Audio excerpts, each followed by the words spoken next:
క్రీస్తునందు ప్రేమైన సహోదరులకు ప్రభువైన యేసుక్రీస్తు నామమున బిడ్డ మీకు అందరికి వందనాలు చెల్లించుకుంటూ ఈ సమయమందు మరి జరుగుతున్న కార్యక్రమం యావత్తును దేవుని కృపతో జరుగుతున్నదని విశ్వసిస్తూ చెప్పే సువార్థికులు ఉన్నారు, దైవజనులు. వాళ్ళు చెప్పే మాటలు ప్రతి ఒక్కటి దేవుని యొక్క సంకల్పం ప్రకారంగా చెప్తుంటారు. కాబట్టి మీరు వినేవాళ్ళు కూడా మరి తప్పులు ఉంటే తప్పు చెప్పండి, బాగుంటే బాగు చెప్తున్నారని చెప్పండి. అంతేగాని ఆహా ఇహాను పొగిడితే అది ఒక సాతాను యొక్క మార్గం. కాబట్టి ఈ సమయం ముందు మరి ఈ కూడికను, ఈ బైబిల్ తరగతును మొదలు పెడుతుండగా మరి మనం ప్రార్థన చేసుకొని మరి కొనసాగుదాం. కృపా కనికరము గల మా పరలోకపు తండ్రి, పరిశుద్ధుడ సర్వశక్తిమంతుడివి, కనికరమైన నామానికి వందనాలు తండ్రి. గడిచిన దినంలో మళ్ళీ కాచి కాపాడి తండ్రి మాకు సహాయం చేసిన వందనాలు తండ్రి. ముఖ్యంగా వచ్చిన ప్రతి ఒక్కరిని ఆశ్రయించి ఇప్పుడు జరగబోయే కూడికిని సహాయం ఇచ్చాము తండ్రి. నీ పాటలతోనూ లేఖనంతో గణపరిచే భాగ్యాన్ని మాకు దయచేయం తండ్రి. ముఖ్యంగా ఇప్పుడు ఎవరు లేఖనాలు చదువుతున్నా ఆయనకు కావాల్సిన జ్ఞానం ఇచ్చి నీ నామను మహింపరుస్తూ దయచేయం తండ్రి. ముఖ్యంగా వచ్చిన ప్రతి బిడ్డను ఆశ్రయించి రాను సకాలంగా చేర్చాం తండ్రి. ఒక కుటుంబం ఆశ్రయించదని కుమారుడు క్రీస్తులకు మీ పైన తోల్చాము తండ్రి. ముఖ్యంగా మాకు మళ్ళీ ఏదైనా బలహీనతలు ఉంటే తీసివేసిన పరిపూర్ణ స్వస్థత ఇచ్చాము. చేసిన ప్రార్థన ఆలకించాం తండ్రి, కనికరించున్నారా. నాకు తండ్రి 2-3 నెలలుగా నాకు అనారోగ్యం కనుక నాలో పరిపూర్ణ నాకు స్వస్థత ఇచ్చాం తండ్రి. కుమార రక్తాన్ని నాలో ఉంచుకున్నా తండ్రి. వచ్చిన ప్రతి ఒక్క బిడ్డని తండ్రి వాళ్ళకి ఆలోచన ఇచ్చి నీ లేఖనాలు చెప్పి దయచేయం తండ్రి. ముఖ్యంగా సహాయం చేయమనైనా కనికరించి వచ్చిన బిడ్డలను ఆశ్రయించండి. నీకే ఘనత మహిమ ప్రభావాలు చెల్లిస్తూ యేసు కృష్ణ వేడుకున్నా మా తండ్రి, ఆమేన్. ప్రార్థించిన సంఘ పెద్దగారు నాగయ్య గారికి ప్రభువైన యేసుకృష్ణ వందనాలు చెల్లిస్తున్నాము. ఈ యొక్క సమయంలో మన మధ్యన సహోదరులు జాన్ సుందర్ గారు వచ్చి ఒక కీర్తన పాడతారని కోరుచున్నాం. దేవాని దివ్యవాక్యము ఇవిగా మాకు దొరికెను. దేవాని దివ్యవాక్యము ఇవిగా మాకు దొరికెను. హల్లెలూయా హల్లెలూయా హల్లెలూయా హల్లెలూయా. పాపముతో నిండిన మమ్ము దీపము వంటి వాక్యముతో, పాపముతో నిండిన మమ్ము దీపము వంటి వాక్యముతో కల్వరికి నడిపించి కలుషములను తొలగించి, కలువరికి నడిపించి కలుషములను తొలగించి మా హృదయము వెలిగించును. ఓ మా హృదయము వెలిగించెను. దేవాని దివ్యవాక్యము ఇవిగా మాకు దొరికెను. పాల వంటి వాక్యము తేనె కంటే మధురము. పాల వంటి వాక్యము తేనె కంటే మధురము. వెండి బంగారముల వెలయంతైనాను, వెండి బంగారముల వెలయంతైనాను తొలతవగవు నీ వాక్యముతో. ఓ తొలతవగవు నీ వాక్యముతో. దేవాని దివ్యవాక్యము ఇవిగా మాకు దొరికెను. నీ వాక్యము నీరయుండే మా దాహము తీర్చుచుండే. నీ వాక్యము నీరయుండే మా దాహము తీర్చుచుండే. ఆ నీరే మాకు పానాము స్థానము, ఆ నీరే మాకు పానాము స్థానము. నీ వాక్యము మాకు సగితివి. ఓ నీ వాక్యము మాకు సగితివి. దేవాని దివ్యవాక్యము ఇవిగా మాకు దొరికెను. నిర్మల క్షీరము వంటిది, నిత్యాహారము వంటిది. నిర్మల క్షీరము వంటిది, నిత్యాహారము వంటిది. నీ పాలతో మమ పెంచి, నీ తోటలు మమ వంచి, నీ పాలతో మమ పెంచి, నీ తోటలు మమ వంచి, నీ బలమును మాకేయుమా. ఓ నీ బలమును మాకేయుమా. దేవాని దివ్యవాక్యము ఇవిగా మాకు దొరికెను.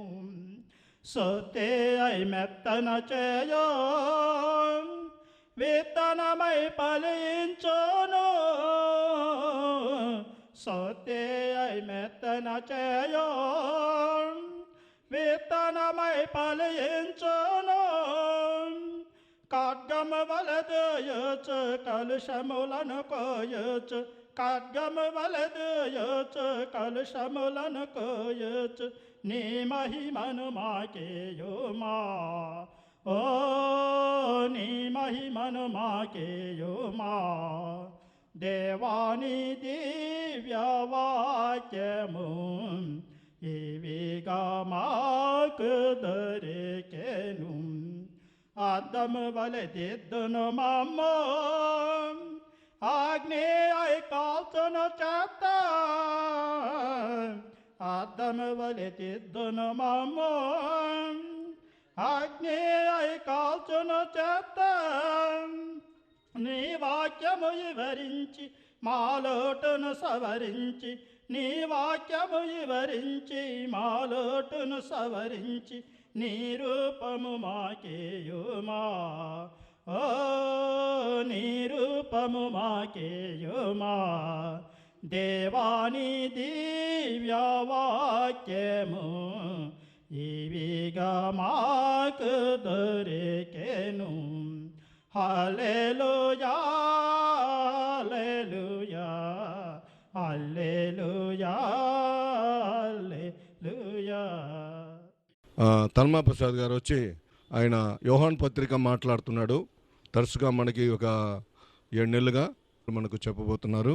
కాబట్టి గమనించాలని జేడీఎన్ తరపున, చోలే చర్చాప్ గారి తరపున మిమ్మల్ని బతిమలాడుకుంటున్నాను. సమయం ఆయనకి ఇద్దాం. తండ్రి అయినటువంటి దేవునికి, కుమారుడైనటువంటి యేసుక్రీస్తు వారి యొక్క నామమున కృతజ్ఞతాస్తుతులు స్తోత్రములు చెల్లిస్తున్నాను. మీ 50 మందికి మన ప్రభువును రక్షకుడైన యేసుక్రీస్తు వారి యొక్క నామమున నా యొక్క వందనాలు తెలియజేస్తున్నాను. దేవుని యొక్క వాక్యాన్ని మనము ధ్యానం చేసుకునేదానికి ముందుగా యేసు ప్రభు వారిని గురించి మనం తెలుసుకుంటూ వచ్చాము. అసలు లేఖనములు మనం ఎందుకు చదువుకుంటున్నాము, దానివలన మనకు ప్రయోజనం ఏమి అనే విషయాల్ని అనేక విధానంలో మనం చూస్తూ వచ్చాం. అయితే ఈ సమయంలో యేసుక్రీస్తు వారు ఏ విధంగా ఉన్నారనేటువంటి విషయాన్ని మనం చూడబోతున్నాం. మనం చూసాం కదా, దేవుడు తండ్రి, కుమార, పరిశుద్ధాత్మ అన్న విషయాన్ని గతించిన క్లాసులో మనం చూసాం. వాళ్ళు ముగ్గురు, ఇద్దరు అనే వాదన మనకెందుకు, మనం మనంగా ఉందామో వాళ్ళు వాళ్ళుగా ఉంటారు అన్న విషయాన్ని మనం చూసాము. తండ్రి అన్న తర్వాత తండ్రి, కుమారుడు అన్న తర్వాత కుమారుడు, పరిశుద్ధాత్ముడు అన్న తర్వాత పరిశుద్ధాత్ముడు. సందర్భాన్ని బట్టి మనము బాధపడేటువంటి విషయంలో వారు ముగ్గురు కూడా మనకి ఆదరణ తెలియజేస్తూ మనము సత్యమును అవలంబించి దేవుని యొక్క మరి రక్షణను పొందాలన్నటువంటి ఉద్దేశంతో అలాగూ కొనసాగిస్తూ ఉన్నారు. ఇప్పుడు అదొక వాదన, తండ్రి, కుమార, పరిశుద్ధాత్ముడు. యోహాను సువార్త అంటే ఇంటర్నేషనల్ గాస్పల్. అది మొట్టమొదటి మత్తయి యూదులకు రాశాడు, లూకా వచ్చి మరి అన్ని జనులకు రాసినట్లుగా మనం చూస్తున్నాము, మార్కు వచ్చి గ్రీకులకు రాసినట్లుగా, యోహాను వచ్చి సార్వత్రికంగా ఉన్నటువంటి ప్రజలందరికీ రాసినట్లుగా మనం చూస్తాము. 4 జీవులు 4 సువార్తలకు సాదృశ్యము. అంటే ఈ ప్రభువుని ఇక్కడ యోహాను సువార్తలో ఉన్నటువంటి విషయాల్ని దేవుడు మనకి ఏ విధంగా బహుకరిస్తున్నాడు లేక ప్రజెంట్ చేస్తున్నాడు యేసు ప్రభుని అని మనం ఆలోచన చేయాలి. ఒక్కొక్కరికి ఒక్కొక్కరు కీర్తిశేషులు దేవుని యొక్క వాక్యాన్ని ఈరోజు అనేకులు తెలుసుకోలేక ఎందుకు వాదోపవాదాలకు దిగుతూ రకరకాలైనటువంటి తలంపులతో ఉన్నారు అని అంటే, వాక్యం ఏమైతే తెలియజేస్తుందో ఆ వాక్యానుసారమైనటువంటి ఆ యొక్క ఆలోచనను అంగీకరించకుండా మన సొంత ఆలోచనని అందులో చూపించడం ద్వారా రకరకాలైనటువంటి ఆలోచనలు మనకి వస్తున్నాయి. మొదటి లేఖనాల గురించి మనం చూసాము. ఇప్పుడు యేసు ప్రభు వారు మనకి ఏ విధంగా ఉన్నాడు మొదటి అధ్యాయంలో ఉన్న విషయాలను మనం చూస్తున్నాం. 14వ వచనము. ఆ వాక్యము శరీరధారి అయి ఆ, కృపాసత్య సంపూర్ణుడుగా ఆ, మన మధ్య నివసించెను. చాలు. ఇక్కడ ఈయన ఏమై ఉన్నాడని తెలియజేస్తుంది. యేసు ప్రభు వారు వాక్యము అండర్లైన్ చేసుకోండి. 7 పేర్లు ఈరోజు మనము మెన్షన్ చేసుకోబోతున్నాం యోహాను సువార్తలో. 5, 7 వచనము చదవండి మరలా. ఆయన వెలుగై ఉన్నాడు. చీకటిలో ప్రకాశించుచున్నది కానీ ఉమ్, చీకటి దాన్ని గ్రహింపకుండెను. అతని మూలముగా అందరూ రక్షించినట్లు ఉమ్, అతడు ఆ ఎలుగునకు సాక్షిగా వచ్చెను. ఉమ్, అతడు ఆ ఎలుగై ఉండలేదు కానీ ఉమ్, ఆ వెలుగునకు సాక్షించుటకు అతడు వచ్చెను. ఉమ్. నిజమైన ఎలుగు ఉండెను. అదిగో 5కు 7కి తేడా ఉంది. ఉందా లేదా? అంతవరకే. 5కి 7కి తేడా ఉంది. త్రోవను సరళం చేయడానికి వచ్చిన ఆయన ఒక ఆయన నిజమైన వెలుగు ఉండెను అంటుండు. కళ్ళ నోటు ఉంది, అంటే దొంగ నోటు ఉంది, ఒరిజినల్ నోటు కూడా ఉంది. అంటే అది వెలుగు అయినప్పుడు నిజమైన వెలుగు ఉండెను. ఆయన మార్గాల్ని సరళం చేయడానికి యేసు ప్రభు వారికి ముందు వచ్చినటువంటి వ్యక్తి ఎవరు అంటే యోహాను గారు. 7వ వచనం చూస్తాం. 7వ వచనం. అతని మూలముగా ఉమ్, అందరూ రక్షించినట్లు ఉమ్, అతడు ఆ ఎలుగును గురించి సాక్షించుటకు ఉమ్, సాక్షిగా వచ్చెను. ఉమ్. అతడు ఆ ఎలుగై ఉండలేదు కానీ అదిగో ఆ వెలుగై ఉండలేదు కానీ అంటే ఏ వెలుగు? యేసుక్రీస్తు కాదు ఆయన. అయితే నిజమైన వెలుగు ఉండెను. రెండో కేటగిరీ, రెండో సెకండ్ నేమ్ ఏంది ఆయనకి? వెలుగు. అది. మూడోది గొర్రెపిల్ల, ఆయన పేరు. 29 చదవండి. మరునాడు ఆ, యోహాను యేసు తన యొద్దకు రాగా ఆ, చూసి, ఆ. ఇదిగో లోక పాపమును మోసుకొని పోవు దేవుని గొర్రెపిల్ల. అదిగో చూడండి, ఎవరైతే యేసు ప్రభు వచ్చేది చూచారో ఆయన అన్నమాట 5వ వచనము ముందు మనం చదువుకున్నది. 7వ వచనంలో ఎవరి గురించి అయితే చెప్పాడో ఆయనే ఆ గొర్రెపిల్ల. యోహాను గారు చూస్తున్నారు, ఆయన నిజమైన వెలుగు కాలేదని. మళ్ళీ మనకు రివర్స్ పోవడం అవసరం. అర్థమయ్యేదానికి నేను ఈ విషయాలు చెప్తున్నా. ఈయన ఎవరైనా గొర్రెపిల్ల. 36వ వచనం కూడా చూద్దాం. అతడు నడుచుచున్న యేసు వైపు చూసి, ఉమ్. ఇదిగో దేవుని గొర్రెపిల్ల అని చెప్పాను. చాలు. ఇప్పుడు ఇది ఎన్నో నేము మనం చూసేది? 3వ పేరు. మొట్టమొదటి వాక్యం అని చూసాము, రెండవది వెలుగు అని చూసాము, తర్వాత దేవుని గొర్రెపిల్ల అని 3వ పేరు చూసాం. ఇప్పుడు 4వది 49.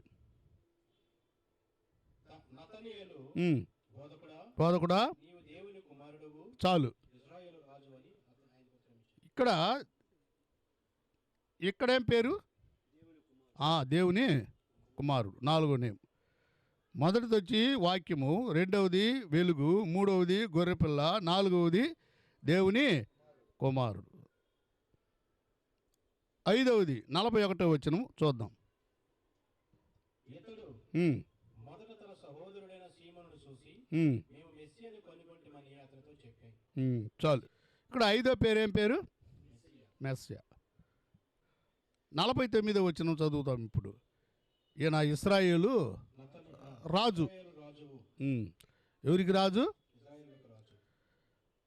అప్పుడు ఇన్ని పేర్లు ఈయనకి ఎట్లా వచ్చినాయి? ఎందుకు ఇన్ని పేర్లు చెప్తున్నాడు? ఇది సార్వత్రికంగా వ్రాయబడినటువంటి గ్రంథం యోహాను సువార్త. అందరూ మనం స్టార్టింగ్లోనే చెప్పుకున్నాం. ఇవి వ్రాయబడిన ఎందుకని చూసాము 20 అధ్యాయంలో, యేసుక్రీస్తు దేవుని కుమారుడని మీరు నమ్మునట్లును నమ్మి ఆయన నామమున జీవం పొందినట్లును ఇవి వ్రాయబడ్డాయి. క్రొత్త నిబంధన ఎందుకు వ్రాయబడింది? మనము జీవం పొందాలి అని అంటే ఇన్ని పేర్లు ఉన్నాయి, ఇవన్నీ వ్రాయబడ్డాయి. 5 వరకు వచ్చి మనము 6 వరకు వచ్చాము. ఇప్పుడు 7వ దాన్ని 51వ వచనం చదువుకుందాం. మరియు ఆయన ఆ, మీరు ఆకాశము తెరవబడియు ఉమ్, దేవుని దూతలు మనుష్య కుమారుని పైగా ఉమ్. ఎక్కుటయును దిగుటయును సూత్రని మీతో నిశ్చయంగా చెప్తున్నాను. ఇక్కడేం పేరు పెట్టారు ఈయనకి? కరెక్ట్గా అబ్జర్వ్ చేసుకోవాలి, క్లీన్గా అర్థమైపోవాలా, చెప్పేటప్పుడు కూడా ఈజీగా ఉండాలా. యోహాను సువార్త అంటున్నాగానే మొదటి అధ్యాయంలోనే ఏమేమి ఆయన దేవుని వాక్యము,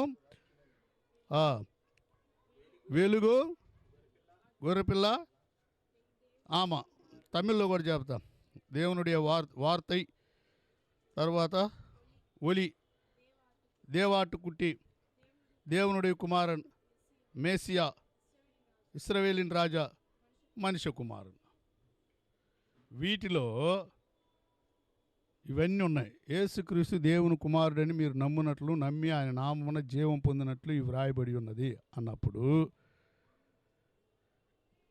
యేసు ప్రభువు శరీరధారి అయి వచ్చను అన్న విషయాన్ని ఒప్పుకొని వంచకులు అనేకులు ఉన్నారు.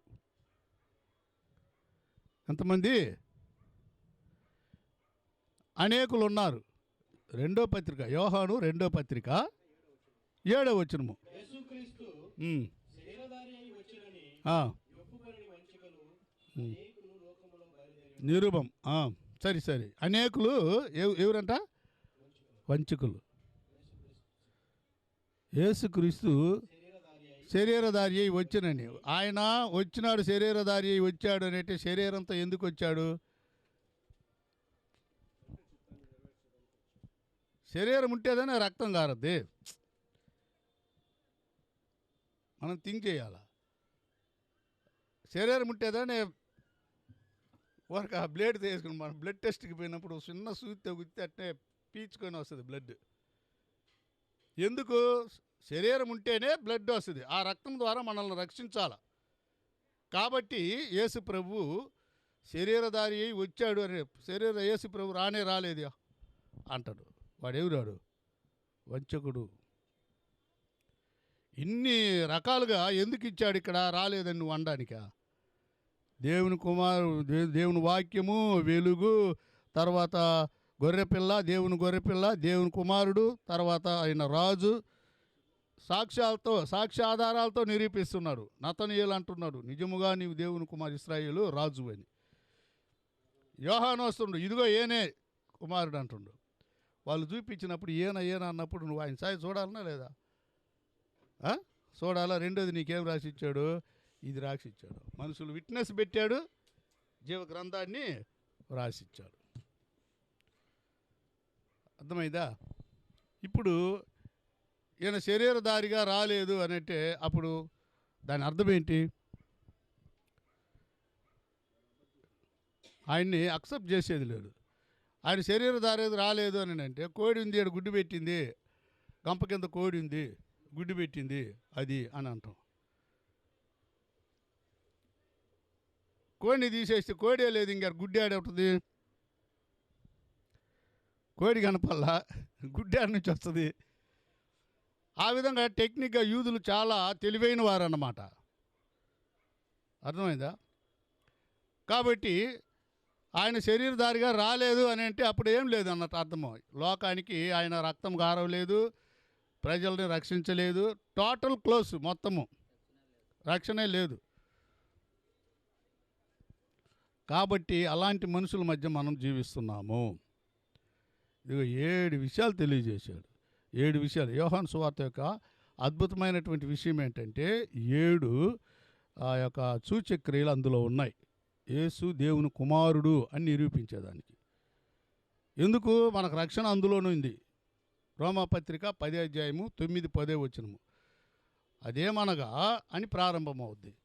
అదేమనగా ప్రభువని ఒప్పుకొని ఆ, నీ హృదయమందు విశ్వసించిన యెడల ఆ, నీవు రక్షించబడు. అదిగో చూసావా. అందుకని నువ్వేమైనా ఒప్పుకోవాలా?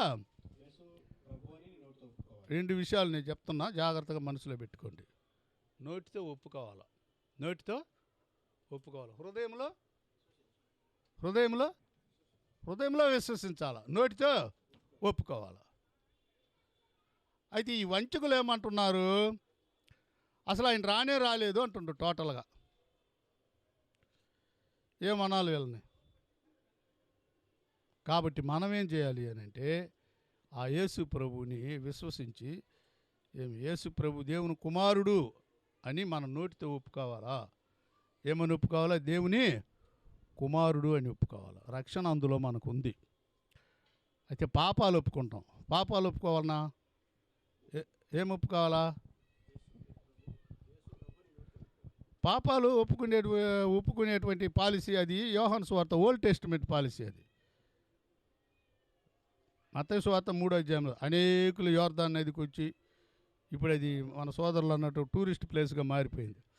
అనేకులు వచ్చి తమ పాపములు ఒప్పుకొంచు మారు మనసు నిమిత్తమైనటువంటి బాప్తిస్మము పొందుతున్నారు.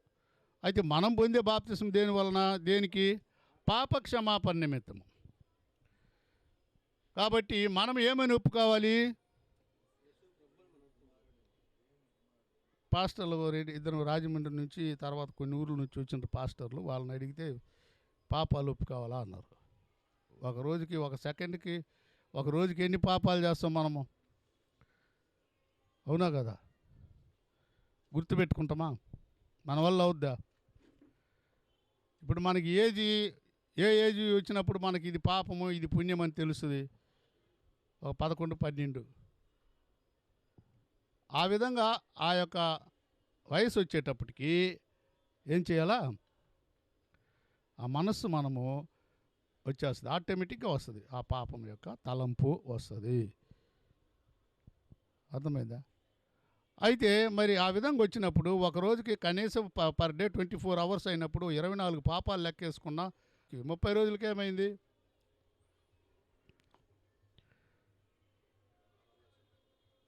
అప్పుడు నాకెంత ఇప్పుడు ఏజీ? ఉదాహరణకి 50 అనుకో. నాకు అరేంజ్ వయసు ఎప్పుడు వస్తుంది? నాకు జ్ఞాపకం వచ్చిన వయసు 12 వేసుకో మహా అంటే. 12 అయినప్పుడు 12 తీసేస్తే మిగతా ఎంత ఉంది? 50లో 38 ఉంది. ఈ 38 సంవత్సరాలు నేను చేసిన పాపాలు గుర్తుంటాయా? మనసాచి మీద మన గుండెల మీద చేయి పెట్టుకొని మనం ఆలోచన చేయాలి. అబద్ధం అది. పాపాలు ఒప్పుకోండి. పాపాలు ఒప్పుకొని అంటే ఇప్పుడు ఆయనకి నాకు అక్రమ సంబంధం ఉందనుకో, ఏమైనా ఒప్పుకోవాలి వచ్చి? చెప్పు. ఇప్పుడు అమ్మగారికి నాకు చాలా రోజులు ఉందయ్యా సంబంధము అని చెప్పి పాస్టర్ గారు ఒప్పుకుంటే ఎట్టుంటుందాడా? కాబట్టి పాపాలు కాదు ఒప్పుకుండేది, పాపాలు కాదు. ఏం ఒప్పుకోవాలా? యేసుక్రీస్తు దేవుని కుమారుడిని ఒప్పుకోవాలా. దేవుడు ఆయన మృతుల్లో నుండి లేపాడు అని ఒప్పుకోవాలి. అయితే ఇప్పుడు యేసు ప్రభుని కూడా ఆరాధించవచ్చు, దేవుణ్ణి ఆరాధించవచ్చు అనే గుంపు బయలుదేరారు. ఇది మహా ఘోరమైన పరిస్థితి. సంఘంలో దేవుడు ఈ విధంగా రక్షణను మనకు అనుగ్రహించి ఒక నమూనా మనకి ఇచ్చాడు. పోనీ ఏదో ఒక విధంగా ఆరాధన చేసుకుంటూ వెళ్తుంటే మళ్ళీ దానికి ఏమంటారు అని అంటే, మనం ఆరాధనలు వాయిద్యాలు వాయించాలా అంటారు. ఎఫ్ఎస్సి పట్టణంలో అక్కడ పనిచేసిన ఆయన యోహానే. ఎఫ్ఎస్సి పత్రిక 4వ అధ్యాయము మొదటి 2 వచనాలు చూస్తే, కాబట్టి మీరు సమాధానమును బంధము చేత ఆత్మ కలిగించు ఐక్యమును ఆత్మ కలిగించు ఐక్యతను కాపాడుకొనుట యందు శ్రద్ధ కలిగిన వారై సహించుచు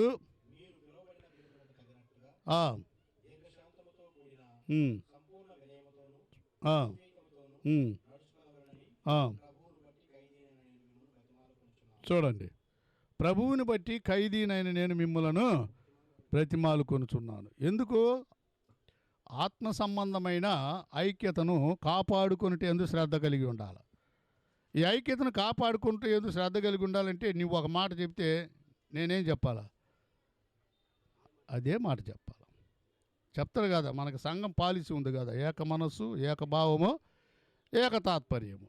ఇది ఉంటే ఆ సంఘం బాగుపడుద్ది. లేకపోతే నువ్వు ఇది చెయ్యి అంటే అది కాదు ఇది అన్నాడు అనుకో, ఆ పని జరగదు. ఏక మనస్సు, ఏకభావము, ఏకతాత్పర్యము.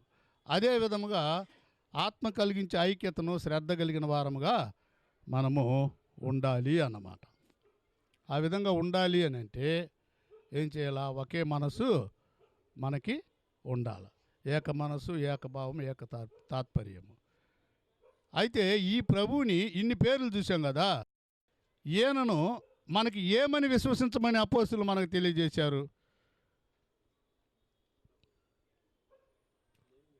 బాగా థింక్ చేయాలి. అపోస్తుల కార్యము 2వ అధ్యాయము 36. ప్రభువుగాను క్రీస్తుగాను నియమించేసాను. అపాయింటెడ్. నీకు బ్యాంక్ మేనేజర్కి పని చేస్తే నువ్వేం చేయాలి? ప్యూన్ పని చేస్తావా? చేయకూడదు. సాపలెత్తారంటే నేను సాపలెత్తాల. సంఘ పెద్ద అంటే సంఘ పెద్ద కూర్చున్నప్పుడు దేవునికి తర్వాత, యేసు ప్రభువు తర్వాత స్టేటస్ ఎవరుదంటే సంఘ పెద్దదే. ఇక్కడ విషయం ఏంటంటే దేనికి నియమిస్తే దానికే ఉండాలి.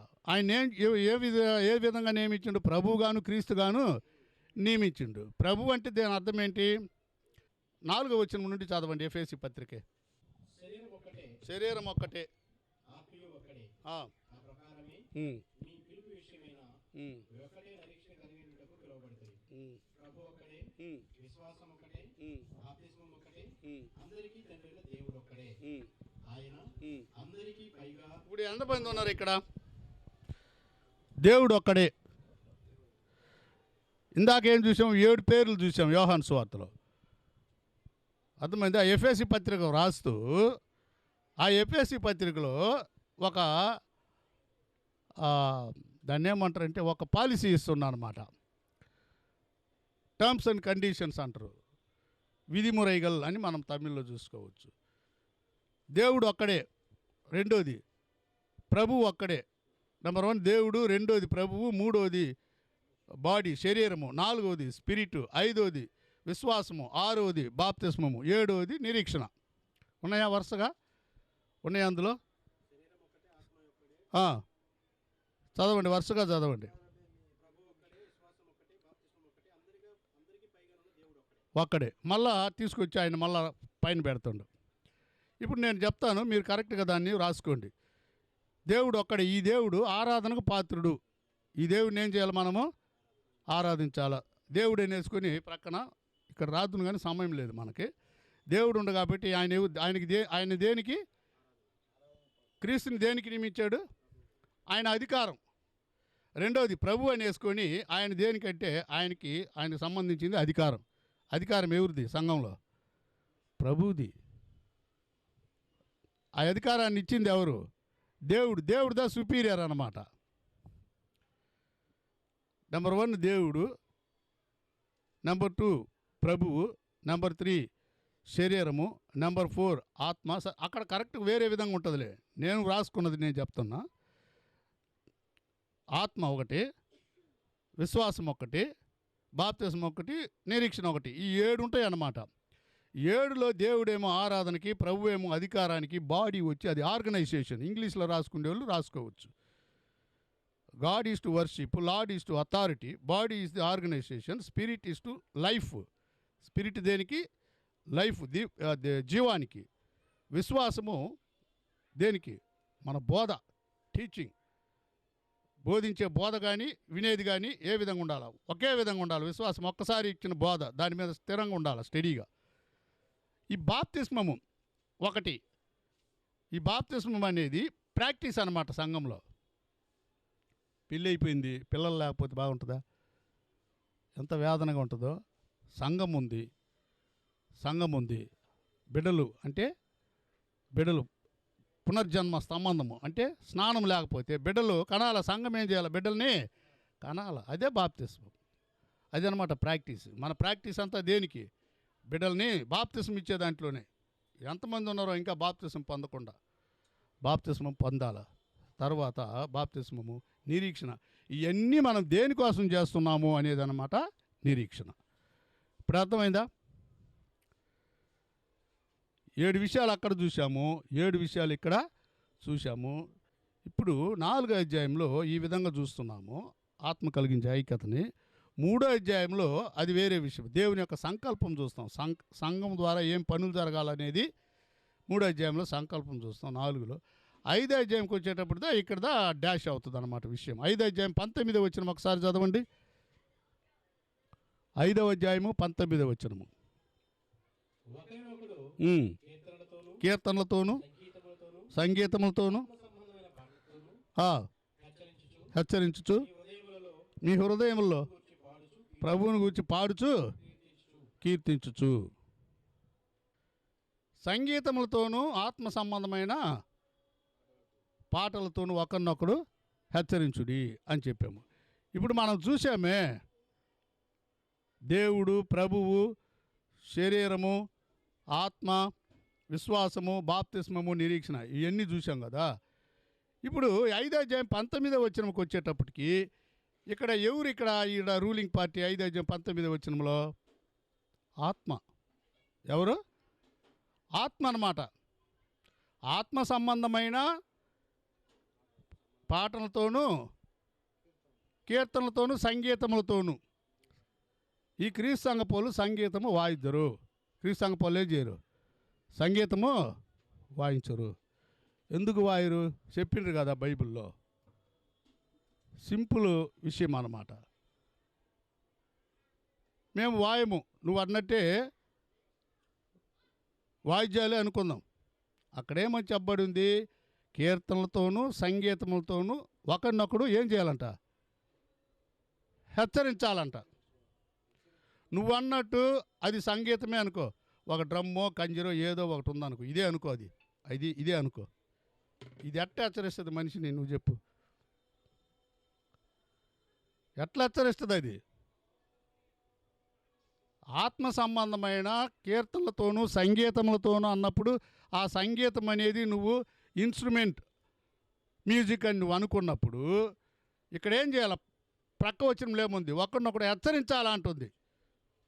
వాద్యమైన నువ్వు సంగీతం అంటున్నావు, వాస్తవమే. ఒక టపలే అనుకో, ఒక బ్యాంగూసే అనుకో, వాటికి బదులు ఇది పెట్టినా నేను, ఇది ఏమని హెచ్చరిస్తుంది? నువ్వు చెప్పు.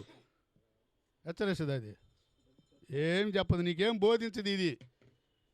ఆ విధంగా కీర్తనలు, సంగీతం అంటే ఇది సంగు. ఇదేంది ఇది సంగు. సంగు అది మన పని కాదులే. కోసేటప్పుడు దేవుడు కోస్తారు, వినకపోతే ఏమి. మనము పలానోళం కాబట్టి మనకు మాట వస్తుంది. అర్థమైందా? సంగు ప్లస్ గీతము సంగీతము అంతే. Vocal music and instrumental music రెండు ఉన్నాయి. ఇన్స్ట్రుమెంటల్ మ్యూజికల్ అని చెప్పి నువ్వు అంటున్నావు కదా, క్రీస్తు సంఘపోళ్ళు వాళ్ళు పాటలు పాడేటప్పుడు వాయిద్యాలు వాయరు అని అంటాడు. కీర్తనలతోనూ సంగీతములతోనూ హెచ్చరించు అన్నప్పుడు ఆ సంగీతం అనేది మరలా నేను ఎందుకు చెప్తున్నాను అంటే, ఆ సంగీతము అనేది అది వాయిద్యాలు కాదు. ఒకవేళ నువ్వు అనుకున్నట్టు నీ మాట ప్రకారమే వద్దాం, అది సంగీతమే అనుకో. కింద మాట ఏమని చెప్తుంది? పాటలతో సంగీతంతో ఒకరినొకరు హెచ్చరించాలి కాబట్టి ఇన్స్ట్రుమెంట్ మనల్ని హెచ్చరించదు. అక్కడ పట్టుకోవాలి పాయింట్ కరెక్ట్గా. మోసపోయి మళ్ళా బే అనకూడదు. చెప్తే కరెక్ట్గా ఉండాలి. ఇది పరిస్థితి. కాబట్టి మీరేం చేయాలా? ఇక్కడ ఆత్మ సంబంధమైన ఆత్మ ఏం పనిచేస్తున్నాడు? కీర్తనలతో పనిచేస్తుంది. ఇదంతా ఒక బంధం. అది తెలియకపోతే మనకి అర్థం కాదు. మనం చూసాము, 7 పేర్లు చూసాము. సంఘంలో ఆత్మ కలిగించేటువంటి ఐక్యత ఏ విధంగా ఉందని ఎఫ్ఎస్సి పత్రికలో చూసాము.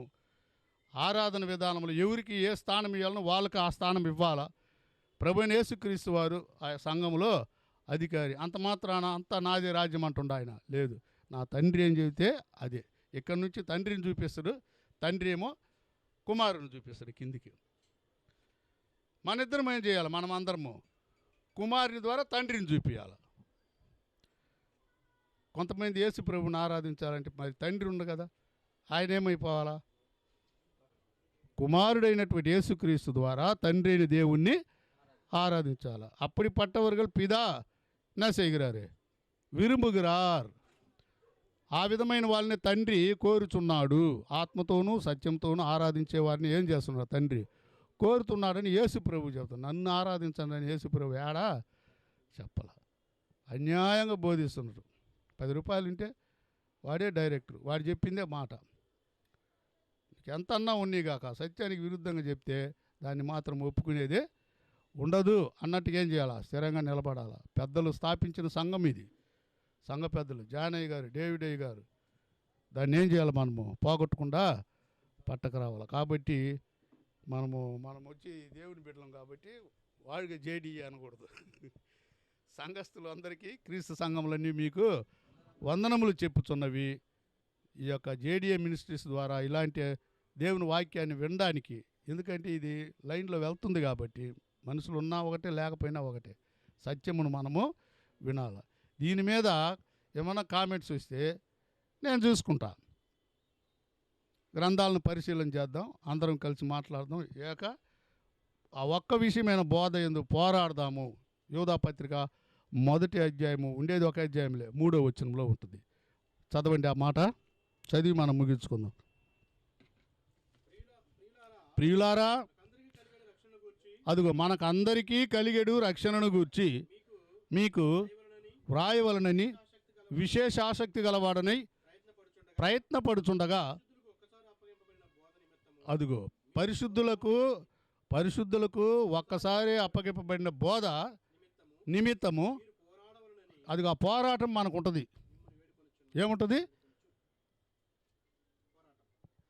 ఆ బోధ విషయంలో పోరాటం ఉంటుంది. బేదలు ఎల్లప్పుడు మీతోనే ఉంటారు, వాళ్ళకి ఎప్పుడైనా పెట్టుకోవచ్చు కదా. ఆమె నా కోసము అత్తరు పోసి నన్ను అభిషేకిస్తుంది నా సాగు కోసము అని చెప్పి ఆయన మాటకు అన్నాడు. మాట వరుసగా యేసు ప్రభు, బేదలు ఎప్పుడు మీతో కూడా ఉంటారు కదా అని. అమెరికాలో కూడా అడక్క తినోడు ఉండు. ఆయన ఎంటేది ఆ విధంగానే జరుగుద్ది. అదేవిధంగా మీరు బోధ నిమిత్తం పోరాడేలే అంటే ఈ పోరాటం అనేది ఎంతవరకు దాకా ఉంటుంది? రకరకాలుగా చెప్తారు. తలంటు ఆరాధన ఉందంట. ఏంది? మామూలుగా ఆరాధన ఉందంట. తలంటి ఉపవాసం ఉండి చేసే ఆరాధన ఒకటి ఉందంట. ఏడపోయి చెప్పుకోవాలి ఇవి. కాబట్టి ఇలాంటి బోధల నిమిత్తం మనం ఏం చేయాలా? పోరాడాలి. కాబట్టి మరి పోసుడైన పౌలు గారు అన్నట్టు మంచి పోరాటం పోరాడి తిని నా పరుగు కడముట్టించి తిని నా కొరకు ఏముంది? విశ్వాసమును కాపాడుకుంటుంది. అంటే విశ్వాసమును కాపాడుకుంటుంది అంటే దాని అర్థమైంది ఈ బోధన కాపాడుకున్నా, ఆ బోధన కాపాడుకున్నా, దానికోసం ప్రయాసపడ్డా, ఎన్నో దెబ్బలు తిన్నా, ఎన్నో కార్యక్రమాలు, ఎన్నో నేరాలు, బాధలు, కుటుంబాలైనా సహోదరుడు మాదిరి ఉంటాడు, బాగానే ఉంటాడు సహోదరుడు, వాడే ఏదో ఒకటి చేస్తాడు. కపట సహోదరుల వలనైనను అని చెప్పబడింది. ఎన్ని వాక్యాలు ఉన్నాయి. అయినా మనము 7 విషయాలను చూసాం మొదటి అధ్యాయంలో. చాలా విషయాలు వేరే డైమెన్షన్లో కూడా చూడవచ్చు. రకరకాలైనటువంటి సత్యాలు మనకి బయలుపడతాయి మనం వెతుకులాడుకునే దాన్ని బట్టి. మీరు జాగ్రత్తగా ఈ మనసులో పెట్టుకొని మోసపోకుండా సత్యమును అనుసరించి ఆ వాక్యాలని హృదయంలో ఉంచుకొని దేవునికి మహిమ కలిగే రీతిగా మనం అందరం కూడా ఆ బోధ నిమిత్తము పోరాడాలి. రక్షణ పొందకుండుంటే పొందాలి. ఇదిగో ఈరోజు కూడా ఏదో ఒక రెండు ఊర్లలో భూకంపము వచ్చింది. ఏం జరుగుద్దో మనకు తెలియదు. కాబట్టి మారు మనసు చాలా అవసరము. దేవుడి మాటలు దీవించునుగాక. మీకు అందరికీ నా వందనాలు.